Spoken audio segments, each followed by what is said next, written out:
Hello दोस्तों, स्वागत है आप सभी का हमारे चैनल पुष्पम एजुकेशन में। दोस्तों, आज की कक्षा में हम लोग महत्वपूर्ण टॉपिक पे चर्चा करने वाले हैं। आज की कक्षा में हम वचन के बारे में पढ़ेंगे और वचन के बारे में समझेंगे, क्योंकि परीक्षाओं में वचन से भी बहुत सारे क्वेश्चन बनते हैं। कहाँ एक वचन है, कहाँ बहुवचन है। बहुत से छात्र इसकी पहचान नहीं कर पाते हैं, जिसकी वजह से आता हुआ क्वेश्चन भी वह गलत करके चले आते हैं। तो कक्षा शुरू करने से पूर्व आप सभी वीडियो को लाइक करिए, ज़्यादा से ज़्यादा शेयर करिए और कमेंट अवश्य करिए। और हमारी जो वीडियो आपके समक्ष प्रस्तुत की जा रही है वह आपको कैसी लग रही है, इसके बारे में भी आप फीडबैक अपना ज़रूर प्रदान करें, ताकि हमारा उत्साहवर्धन हो। और आपका एक एक कमेंट हमें बहुत ऊर्जावान बनाता है, जिससे कि हम कोई भी चीज़ को बहुत ही ऊर्जावान तरीके से उसे प्रस्तुत करने का प्रयास करते हैं। तो आइए हम वचन के बारे में जानते हैं और इसके बारे में पढ़ेंगे कि वचन होता क्या है, और यदि परीक्षाओं में प्रश्न आता है तो इसको हम कैसे समझेंगे और इसे हल करेंगे। सर्वप्रथम इसके बारे में इसकी कुछ परिभाषा इसे हम पढ़ते हैं कि संज्ञा, सर्वनाम, विशेषण और क्रिया के जिस रूप से संख्या का बोध हो। यहाँ पे एक शब्द आया है संख्या का बोध हो, उसे वचन कहते हैं।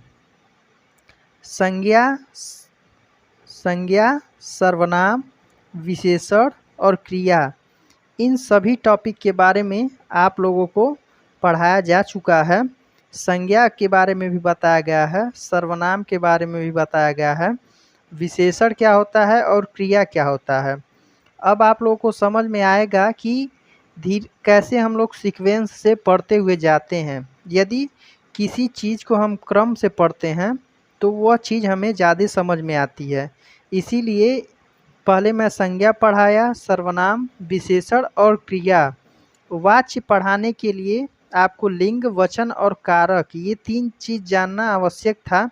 इसलिए पहले मैं इसकी वीडियो अपलोड कर रहा हूँ, ताकि पहले आपको लिंग, वचन और कारक इसके बारे में पता चल जाए। लिंग क्या होता है, इसके बारे में हम लोगों ने बेहतरीन ढंग से पढ़ा, और उसकी पहचान कैसे की जाती है इसके बारे में भी हम लोग बहुत ही बेहतरीन तरीके से पढ़ें। अब बारी वचन की है, इसको हम पढ़ते हैं कि संज्ञा, सर्वनाम, विशेषण और क्रिया के जिस रूप से, यहाँ पे जिस होगा, यहाँ पे जिस रूप से संख्या का बोध हो उसे वचन कहते हैं। यहाँ पे आप ध्यान देंगे, कह रहा है कि संज्ञा, सर्वनाम, विशेषण और क्रिया के जिस रूप से संख्या का बोध हो उसे वचन कहते हैं। यहाँ पे दिया है दूसरे शब्दों में संख्या बोधक, दूसरे शब्दों में शब्दों की संख्या बोधक विकारी रूप का नाम वचन है, और वचन का शाब्दिक अर्थ होता है संख्या वचन। यानी कुल मिला जुला के वचन का जो शाब्दिक अर्थ है उसका मतलब है संख्या या फिर संख्या बोधन। यानी वचन का कुल मिला जुला के अर्थ जो निकल रहा है वह संख्या निकल रहा है। तो आप इसको भी ध्यान में रखेंगे, कभी कभी परीक्षाओं में ये भी पूछ देता है कि वचन का अर्थ क्या है। तो वचन का जो अर्थ है वह यहाँ पे संख्या से मतलब है उसका। फिर आगे कह रहा है संख्या वाचन को ही संक्षेप में वचन कहते हैं। वचन का अर्थ कहना भी है। यहाँ पे एक शब्द और दिया है कि वचन का अर्थ कहना भी है। वचन यानी जो हमारे मुखार बिंदु से निकलता है वह वचन होता है। और यहाँ पे दो अर्थ निकल रहा है वचन का, एक तो संख्या और एक वचन यानी कहना। तो आशा है कि इतनी सारी बातें आपको समझ में आ गई होंगी। जो इसका मूल है, जो बेसिक चीज़ें हैं वचन की, ये आपको समझ में आ गई होंगी कि संज्ञा, सर्वनाम, विशेषण और क्रिया के जिस रूप से संख्या का बोध होता है उसे वचन कहते हैं, और वचन का जो शाब्दिक अर्थ होता है वो होता है संख्या या कहना। इसको भी आप ध्यान में रखेंगे। अब आगे बढ़ते हैं। आगे क्या है? आगे दिया है वचन के प्रकार। वचन के कितने प्रकार होते हैं? तो वचन के मुख्यतः 2 प्रकार होते हैं। अब इसके बारे में हम चर्चा करेंगे। कह रहा है कि अंग्रेजी की तरह हिंदी में भी वचन 2 प्रकार के होते हैं, एक वचन और बहुवचन। अंग्रेजी में जो वचन होते हैं, एक होता है सिंगुलर, एक होता है प्लूरल। इसको हम सिंगुलर मतलब एक वचन और प्लूरल मतलब बहुवचन। उसी प्रकार अंग्रेजी के समान ही हिंदी में भी वचन 2 प्रकार के होते हैं। एक होता है एक वचन और दूसरा होता है बहुवचन। इन्हीं दोनों चीज़ों का आपको अच्छे से समझना है कि एक वचन क्या होता है और बहुवचन क्या होता है। बहुत से विद्यार्थी एक वचन और बहुवचन के बारे में जान रहे होंगे, लेकिन इसका प्रयोग कैसे होता है इसके बारे में हम इस वीडियो में चर्चा करेंगे। तो आपको यह वीडियो देखना अत्यंत महत्वपूर्ण है कि यदि आप इस वीडियो को देखते हैं तो निश्चित रूप से आपके 2 नंबर आपका फिक्स रहेगा। यदि आप इस वीडियो को नहीं देखते हैं तो कहीं न कहीं आप उस 2 नंबर से वंचित रह जाएंगे, इसलिए इस वीडियो को अवश्य देखें। तो वचन के प्रकार को हम समझेंगे। पहला है वचन का जो प्रकार, वह एक वचन है।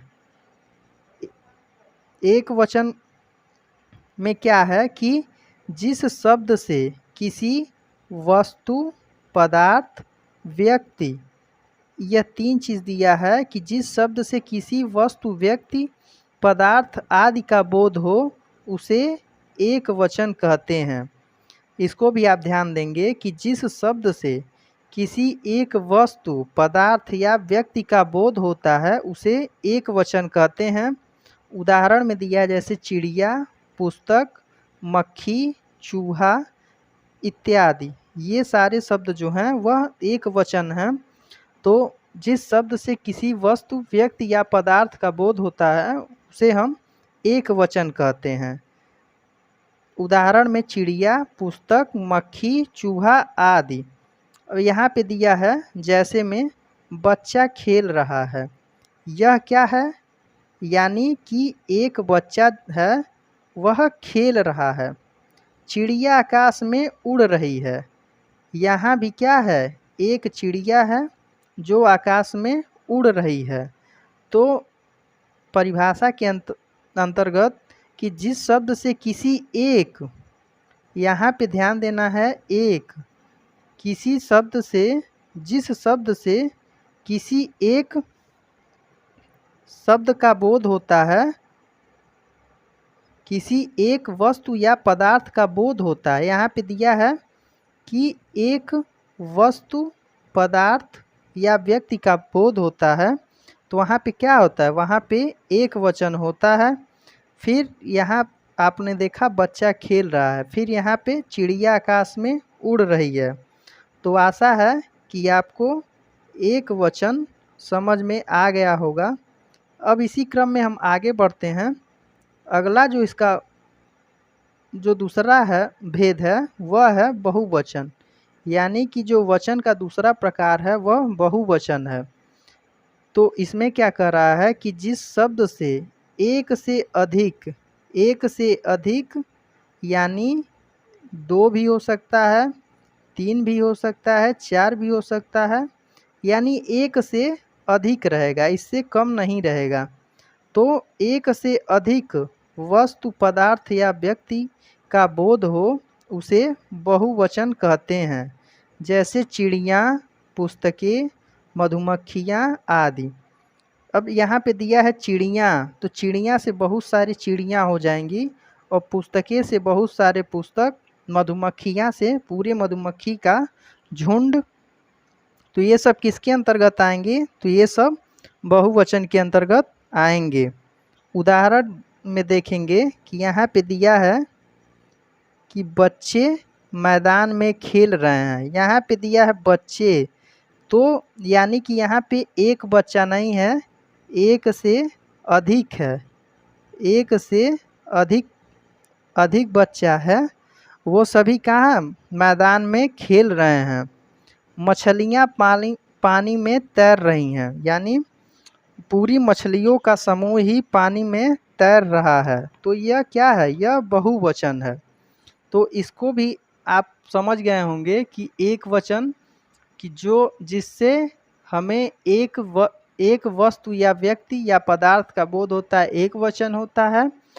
यदि एक से अधिक व्यक्ति, पदार्थ या वस्तु का बोध हो तो वहाँ पे क्या होगा, वहाँ पे बहुवचन होगा। अब इसका प्रयोग दिया है कि एक वचन के स्थान पर बहुवचन का प्रयोग।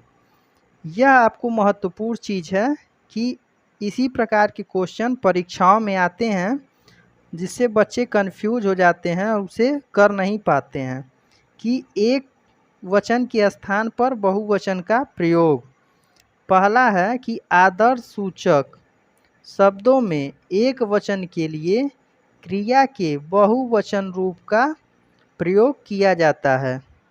यानी जो हम आदर्श सूचक शब्द का प्रयोग करते हैं उसमें क्रिया के स्थान पर एक वचन की जगह बहुवचन का प्रयोग किया जाता है। कुछ उदाहरण में दिया है, जैसे मेरी माताजी खाना बना रही हैं, आप क्या कर रहे हैं, मास्टर जी बाजार जा रहे हैं। तो इसमें जो ये रेड कलर से हाईलाइट किया गया है ये सभी क्रियाएं हैं। और ये सभी कौन सा इसमें वचन है, तो ये सभी बहुवचन है, यानी ये सभी प्यूरल हैं, यानी बहुवचन है। फिर तो इसमें यही कह रहा है कि आदर्श सूचक शब्दों में एक वचन के लिए क्रिया के बहुवचन रूप का प्रयोग किया जाता है। ऐसे ही परीक्षाओं में प्रश्न पूछे जाते हैं जिससे बच्चे कंफ्यूज हो जाते हैं। तो इसी आगामी परीक्षाओं को केंद्र में रख कर के ही यह वीडियो आप लोगों के समक्ष प्रस्तुत की जा रही है, जिससे निश्चित रूप से आप लाभान्वित होंगे। और यदि आपका दिनचर्या है उसी में से समय निकाल करके आप इस वीडियो को अवश्य देखेंगे। फिर आगे बढ़ते हैं। जो यह वाक्य हैं इन वाक्यों में बना रही है, कर रहे हैं, जा रहे हैं, ये सभी क्रिया की क्या हैं, बहुवचन रूप हैं। मैं बताया हूँ कि जो बना रही है, कर रहे हैं और जा रहे हैं, ये सभी क्या हैं, यह सभी क्रिया के बहुवचन रूप हैं। तो इसको आपको ध्यान में रखना है। अब अगला नियम कह रहा है कि बहुवचन दिखाने के लिए मैं सर्वनाम की जगह हम सर्वनाम का प्रयोग किया जाता है। हम सर्वनाम का बहुवचन रूप है, जो हम है वह सर्वनाम का बहुवचन रूप है। इसको भी ध्यान देंगे कि बहुवचन दिखाने के लिए मैं सर्वनाम की जगह, मैं क्या है, एक सर्वनाम है, मैं सर्वनाम की जगह हम सर्वनाम का प्रयोग किया जाता है। और हम जो है वह सर्वनाम का बहुवचन रूप है। जैसे स्वामी जी ने कहा हम सब आराम करना चाहते हैं, तो यहाँ पे क्या है, यहाँ पे बहुवचन है। यानी कि जो नियम में कह रहा है कि बहुवचन दिखाने के लिए मैं सर्वनाम की जगह हम सर्वनाम का प्रयोग किया जाता है। और हम सर्वनाम का जो बहुवचन रूप है, तो यहाँ पे क्या है, बहुवचन है। स्वामी जी ने कहा कि हम सब आराम करना चाहते हैं, यानी स्वामी जी यानी एक से अधिक व्यक्तियों को संबोधित कर रहे हैं कि स्वामी जी ने कहा कि हम सब आराम करना चाहते हैं। तो इसको भी आप ध्यान में अवश्य रखेंगे।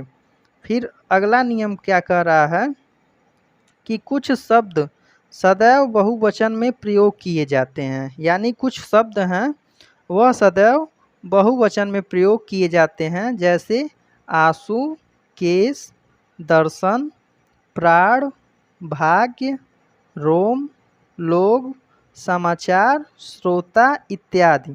यहाँ पे जितने भी शब्द दिए गए हैं ये सभी बहुवचन में प्रयोग किए जाते हैं। तो इन सभी को भी आप ध्यान में रखेंगे और निश्चित रूप से आज की वीडियो आपको अवश्य पसंद आएगी। और वचन से संबंधित जितने भी तथ्य उपयोगी थे वो सभी आज की वीडियो में आपके समक्ष प्रस्तुत की जा चुकी है। अब अगली कक्षा में हम लोग कारक के बारे में चर्चा करेंगे। आज के लिए इतना ही। आप इस वीडियो को देखिएगा जिससे वचन से संबंधित सारे कॉन्सेप्ट क्लियर हो जाएं और कमेंट करके अवश्य बताइएगा कि ये वीडियो कैसी लगी। यदि वीडियो में कहीं कोई त्रुटि है तो भी आप बताइएगा जिससे कि उसमें सुधार किया जा सके।